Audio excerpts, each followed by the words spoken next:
Hey guys, let's talk vampires today. Now, I have been consuming copious amounts of vampire-related content. I recently finished Castlevania Nocturne Season 2. I read Empire of the Vampire by Jay Kristoff. I like vampires, and I'm happy to include some information on their mythology and history, but the truth is today I want to talk about hot people with fangs. So let's get started. When it comes to vampire media, I've got three favorites, and that is definitely Castlevania, Interview with a Vampire, and of course, the originals. Make no mistake, I cannot stand The Vampire Diaries. I had never even seen it until about 6 months ago, but I've watched the originals no less than 3 times, mainly because it is so easy to shit on. And I say that with love. Of course, we have to cover what is a vampire? And the truth is, I've seen more consensus from a room full of rabbis than what actually constitutes vampirism, vampires, or just vampiric things in general. But for the most part, at least, they are undead creatures that used to be human that need to feed on blood to survive. Everything else will be up to the storyteller in question and what they want vampires to be able to do. Many will be harmed by running water, or they can't cross running water that has the moon's reflection in it. Or they have to drink blood within a year, or within a few months, or a certain amount of blood. Or they can shapeshift, turn into a flock of bats, turn into mist, darkness, fog. Maybe if they get a yeast infection, they go feral. Any sort of thing. But when it comes to storytelling about vampires, what matters is not how adherent it is to a particular mythology or folklore. In reality, all I care about is the person hot? And I'm not joking with that, because the arrival of the concept of the hot vampire that I guess we started with Twilight and has now moved on to every other form of vampire media, represents a shift in what kind of story we're trying to tell and what humanity fears when it comes to vampires. Vampires represent that inversion of our status as an apex predator. There's something that preys on us, something that is very, very abnormal to us as a species. We would ascribe abnormal or inhuman features, elongated canines, fangs, red hair even, because otherness was a danger to burgeoning human cultures, and those dangers were external. These external threats would drink the blood of virgins or eat the flesh of young men, like the Greek Lamia or Madonna. But the sudden arrival of the hot vampire is actually stepping away from this folkloric fear of the unknown and recognizing the fact that the most dangerous thing to humans are other humans. Humanity, through genetic memory and lots of trial and error, learned to avoid bears and lions and tiger, oh my, and all the things that have too many legs or too few. But what if we introduce a predator that, by its nature, has to hunt you, and by its nature wants to be near you, and worst of all, it's very seductive? Now, Twilight gets a lot of flack, but it actually does a very good job of this. I will admit, I read the books back in middle school, and I can't tell you what happened because the truth is nothing did. But Bella does a very good job of explaining how seductive these vampires are. Everything from the way they move, the way they look, the way they taste, their lips. I think, their lips, is appealing to a human and makes them want to get closer. Couple that with a lot of their psychic abilities, and it's almost impossible to escape them. And they're fast and strong and all these other things. Many stories go so far as to make the kiss, the bite of a vampire, orgasmic or euphoric and addictive. It feels good to self-destruct with them. It feels good to die at their hand.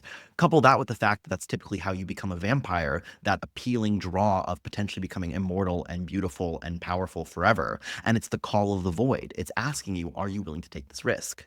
Now, I've been yapping on and off about what is and isn't a vampire and what they represent, so let's continue on to my favorite forms of them and least favorite in media. We're going to start with Interview with the Vampire.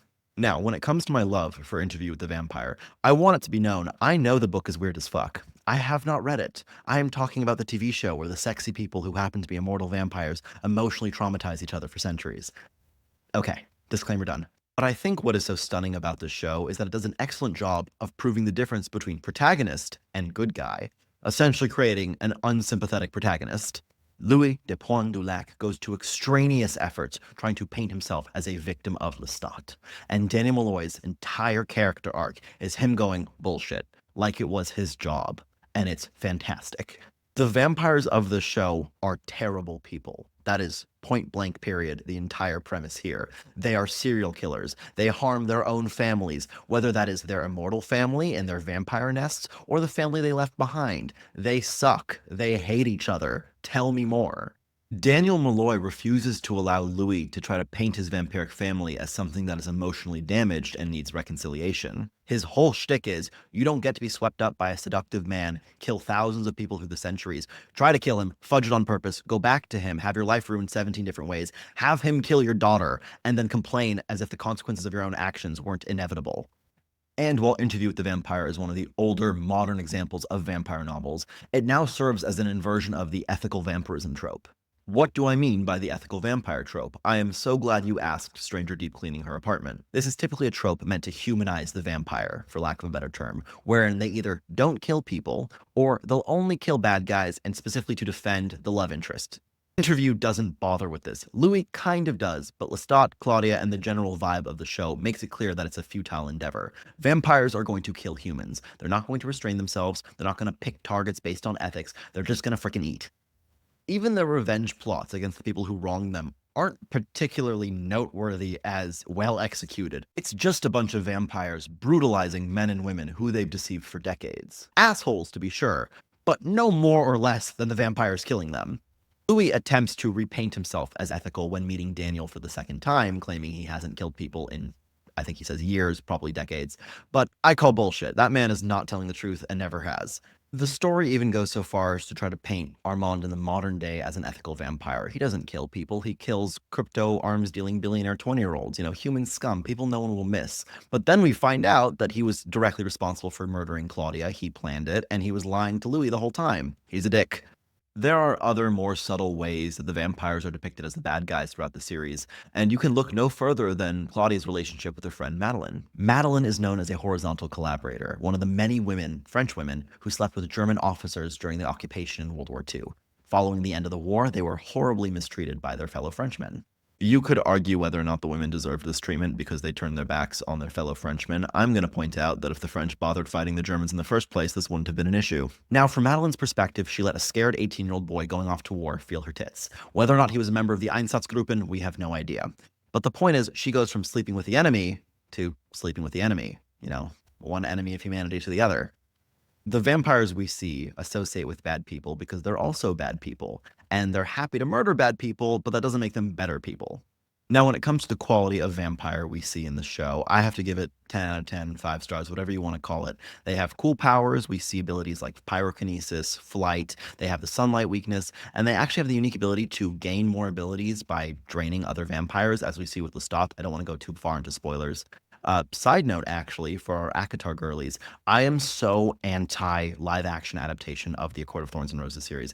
I will allow the guy who plays Lestat to be Tamlin. Before we get started on the originals, I wanted to pose a question to you guys.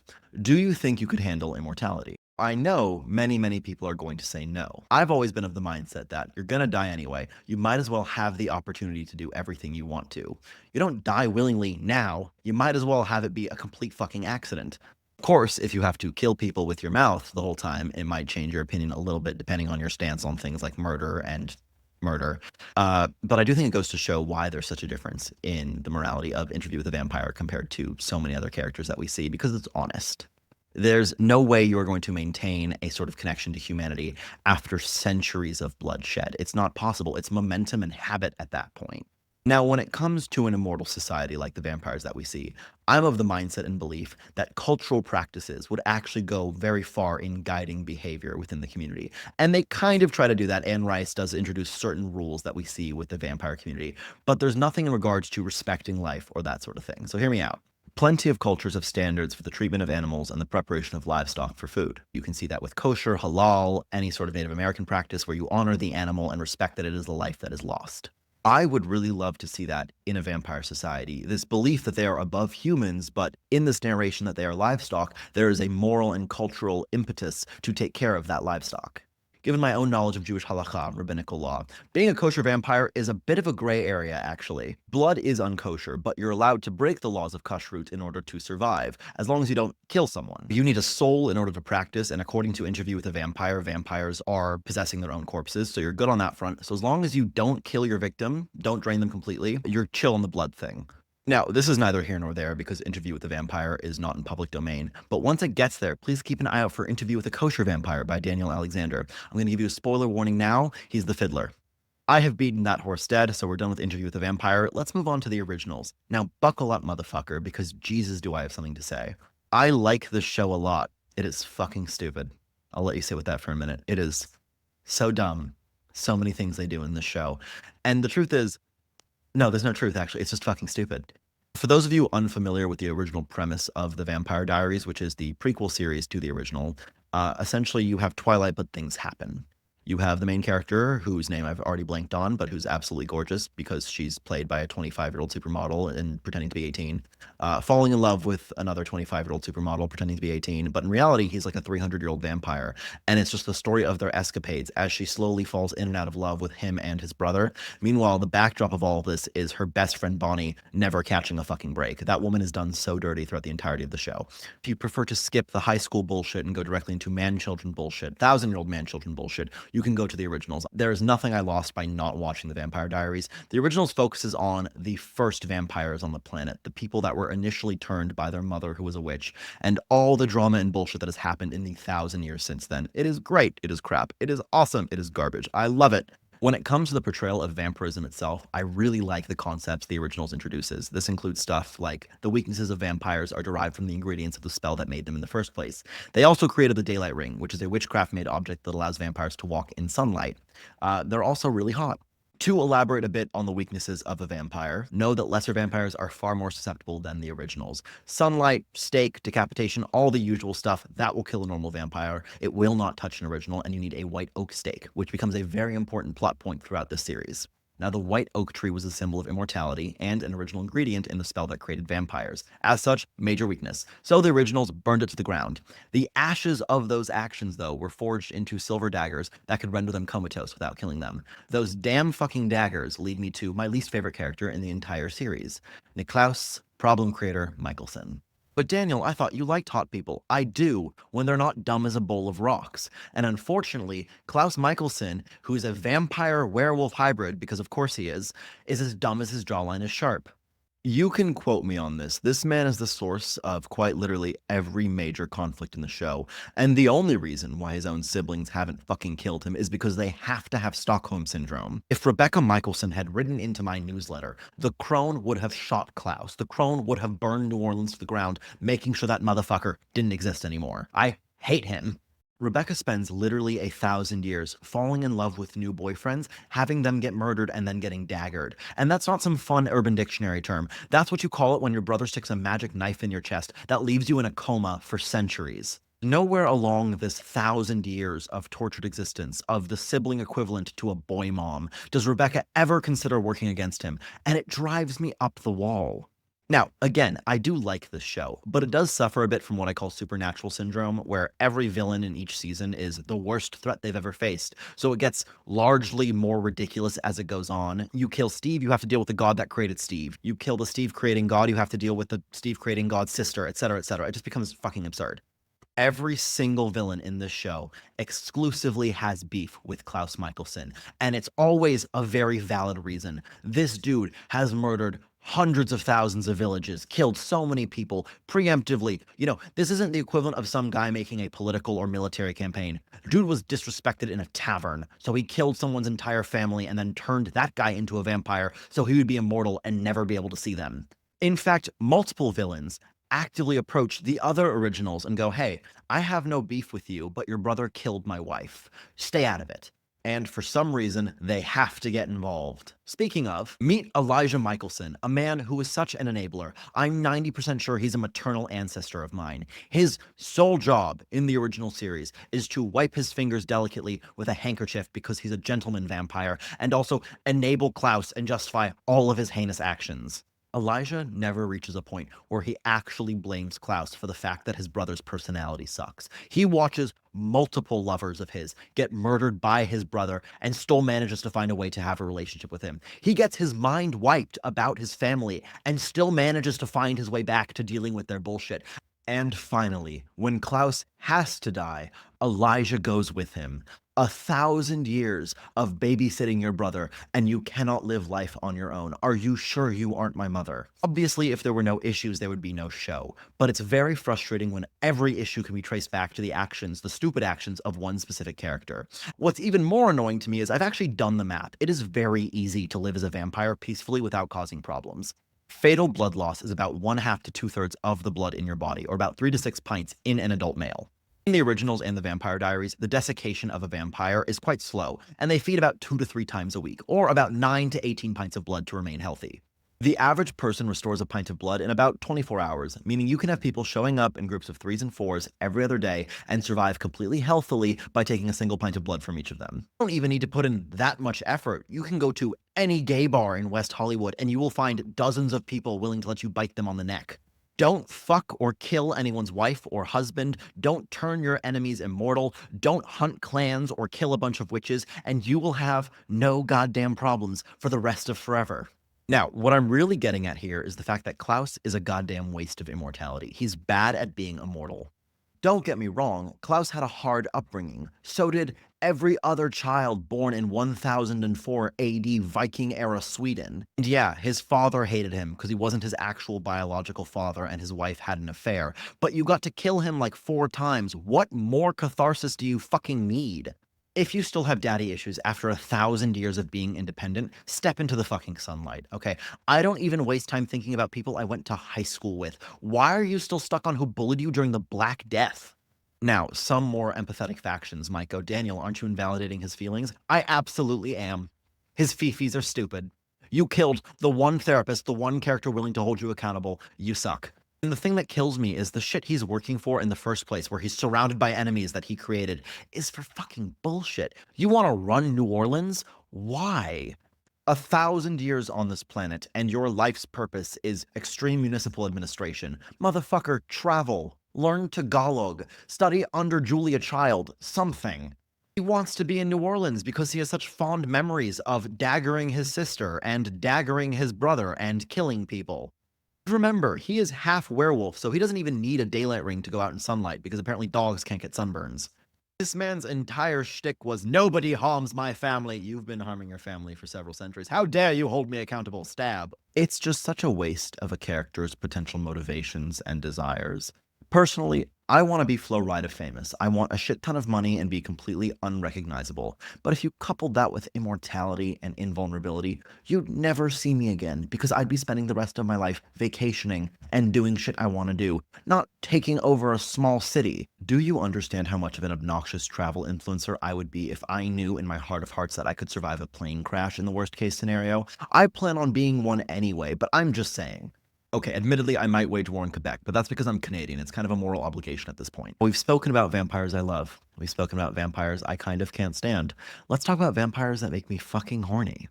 Now, Castlevania starts with the story of the vampire lord Dracula, who is based on the very real person known as the Voivode of Wallachia, Vlad III, or Vlad the Impaler. Human Vladdy is nowhere near as appealing as vampire Vladdy, but they have a lot in common, namely their cruelty towards their enemies, famous for impaling their foes on stakes. Hence the name Vlad the Impaler, which is how I got my stage name. The show does adapt some interesting aspects of Vlad III's history. The Impaler led a military campaign against Targovishta, which was the first city that Dracula destroys following the death of his wife. Now, unlike Klaus, Dracula's motivation is, while completely unethical, very, very understandable, and I think it's what makes him such a great villain. When it comes to having likable or empathetic villains, you shouldn't necessarily agree with whatever their methods are, or even their goals, but you should understand how they came to them. Now, Dracula's age is never mentioned in the Netflix series. There are guesses ranging from 400 to 800 years old. But the point is, by the time he meets his wife, he has been very far removed from humanity.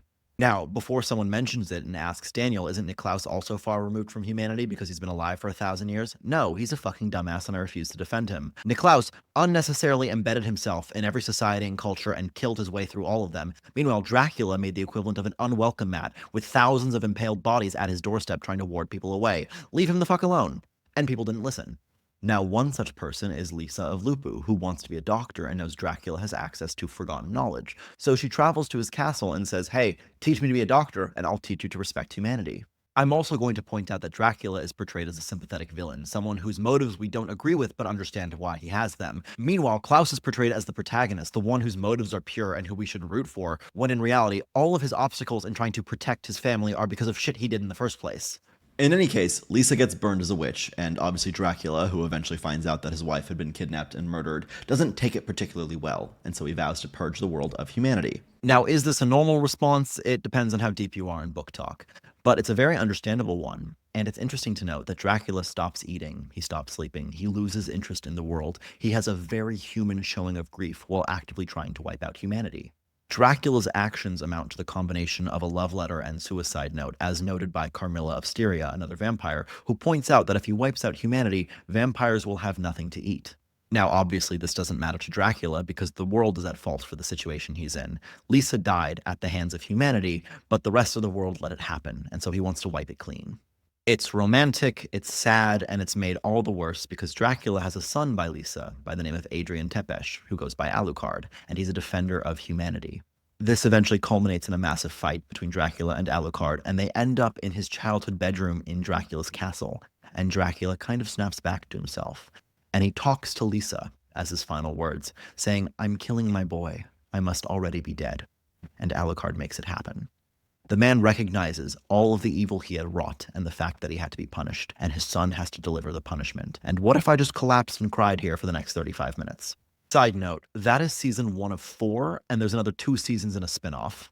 Now, in Castlevania Nocturne, the spin-off series, we have gone many, many years into the future following the descendants of Alucard's original allies, and we're here set in the French Revolution. With Castlevania Nocturne, the truth is I care far less about the main conflict, which is Alucard and his allies fighting against the vampire messiah, a woman with the power of the goddess trying to wipe out the sun, because the side characters give so much more value to vampirism, demons, and just an ethical conundrum itself. To start, we have Drolta, an Egyptian priestess turned vampire turned night creature turned source of many of my inappropriate thoughts. Drolta's entire purpose is reviving Sekhmet, the goddess she used to worship. It's important to note that Drolta only wants to revive the war aspects of Sekhmet, despite initially worshipping the healing aspect. Drolta turned her back on that aspect because when she herself was a healer, it didn't save her people. She abandoned the aspects of the goddess that couldn't protect her.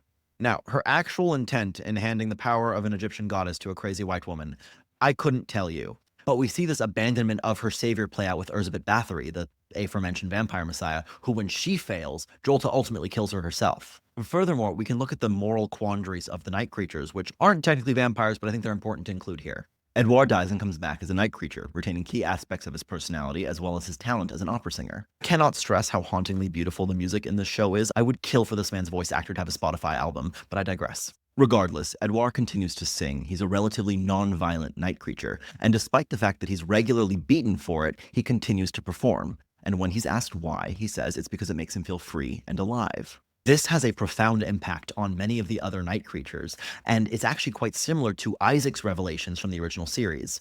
Isaac was a forge master in seasons 1 through 4, one of the people capable of creating night creatures, and he worked for Dracula. Only after Dracula's death does he kind of begin to assess what his magic means and what he's capable of. In season 4, a night creature approaches Isaac and asks why is he using night creatures to rebuild a destroyed town as opposed to the proper purpose of a night creature, which is for death and destruction. Isaac encourages the night creature to recognize that its nature is fluid, and that they can do and be more than what they are typically summoned for. In Castlevania Nocturne, we see this sentiment echoed in the French National Guard captain who was also transformed into a night creature. Despite no longer being human, she leads a chant of liberté, égalité, fraternité, and causes a revolt among the night creatures. They begin to fight for humanity. Meanwhile, Drolta comes back as a night creature after being killed and remains loyal to Elizabeth up until her failure. Now, the whole point of me diving into these night creatures is because Drolta is essentially asking the question, what does it mean to truly have faith in someone, to worship someone? Edouard is asking the question, what does it mean to be a human? It's far more than just the physicality. Drolta is neither faithful nor loyal because she abandoned both of her goddesses the moment they failed to achieve the goals she ascribed to them. Meanwhile, Edouard is absolutely human despite his appearance, and it's because of his values and his goals. Drolta saw goddesses fail, like mortals, while Edouard saw creatures raised from the depths of hell transcend and regain their humanity. There is one other side character storyline that I really give a shit about, and that is the raw homosexuality of the priest who took a vow of chastity and the conniving, shape-shifting vampire that fell in love with him. I have nothing meaningful to contribute analysis-wise. I just want to die in a Castlevania-themed sandwich. Everyone is invited. Bring your friends. The final thing I love about Castlevania is its magic. It's a purely soft system, but I love when vampirism is considered a baseline species and you can get vampiric sorcerers. It's also a very subtle way that different magical abilities can be used to showcase the difference among vampires. Dracula is volatile, dangerous, and a genius, so while he has many magical abilities, he has a close association with the element of fire. Alucard is a protector, and he's fucking lonely, so he has super speed and turns into pack animals or flock animals like a wolf or a bat. Olrox can shapeshift into a Quetzalcoatl, a feathered serpent, a deity from the ancient culture he stems from. And Varney, who ends up being a death elemental, is British. I'm gonna let y'all sit with that. Side note, I went out for a drink, I had more than one, and now we're back here. That is why my shirt changed. Finally, when it comes to what I expect out of my vampire media, I have a big thing about showing me different kinds of vampires. Show me more of the world. Don't just create one sparkly undead thing and have that be it. I will never forgive Twilight for casually implying that the werewolves we've seen for about 3.5 books are not in fact werewolves. They're nothing like the Children of the Moon, but in fact a shapeshifter species, and then we get nothing past that. There should be different kinds of vampires, different delineations of power and abilities. It just makes the world building better. With the Interview with the Vampire, certain vampires had the fire gift or the cloud gift, or had advanced telekinesis, or could resist sunlight, or had the unique ability to torment homosexuals that they were in love with. In the originals, you had normal vampires, you had original hybrids, you had original tribrids, you had basically every adjective you could think of followed by the word original. And in Castlevania, you had vampires, you had dhampirs, you had night creatures, you had magicians, you had human forge masters. Develop your world, please. When it comes to a representation of vampires that I like, you need to have just as many strengths as you have weaknesses. Otherwise, it's just a cop-out.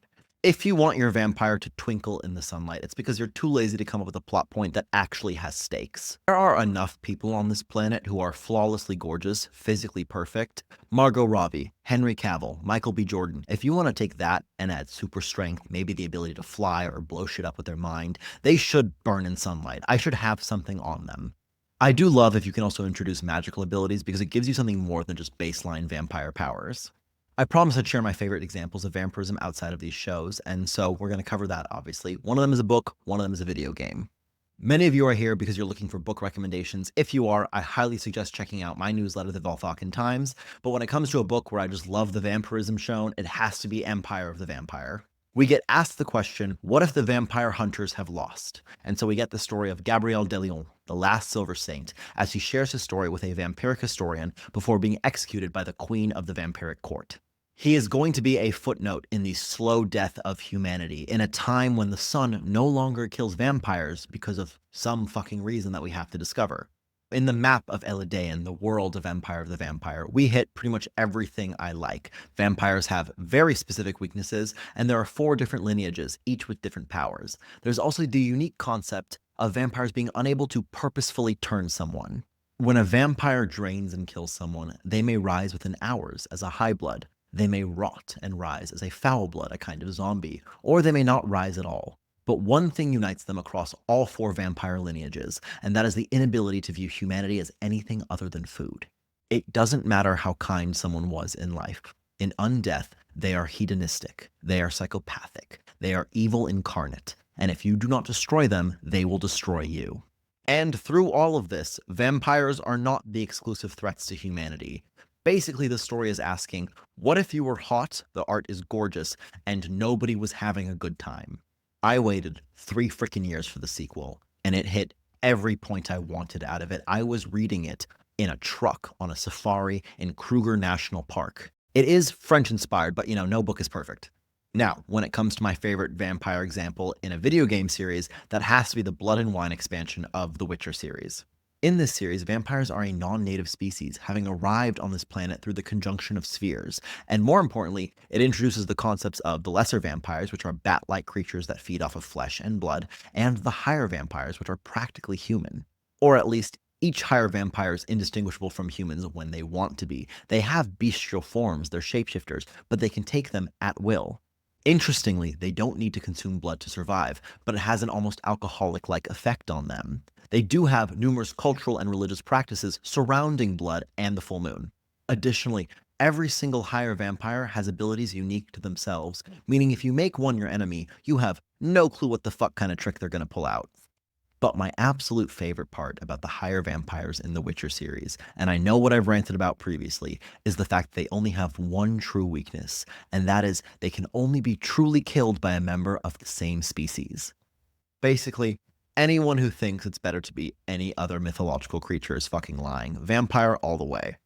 Now, if you're watching this and you actually are a vampire, please know from the bottom of my heart, I want you to have long-term goals and plans to keep you interested in your long, long life, and none of this bullshit about running New Orleans or avenging someone from 300,000 years ago. Go out there, don't leave a trail of bodies because you don't need to, and have fun. And if you meet the love of your life, treat them well. Recognize that you're not done growing, even if you've been growing for 1,000 years. Go out there and be a better person than you were yesterday. I hope you had fun today, guys. I certainly did talking with you. As always, be sure to check out my newsletter, The Volthokin Times, for all of your book, short story, and personal needs. And of course, subscribe here to keep up to date with what I'm posting. I'll see you next time.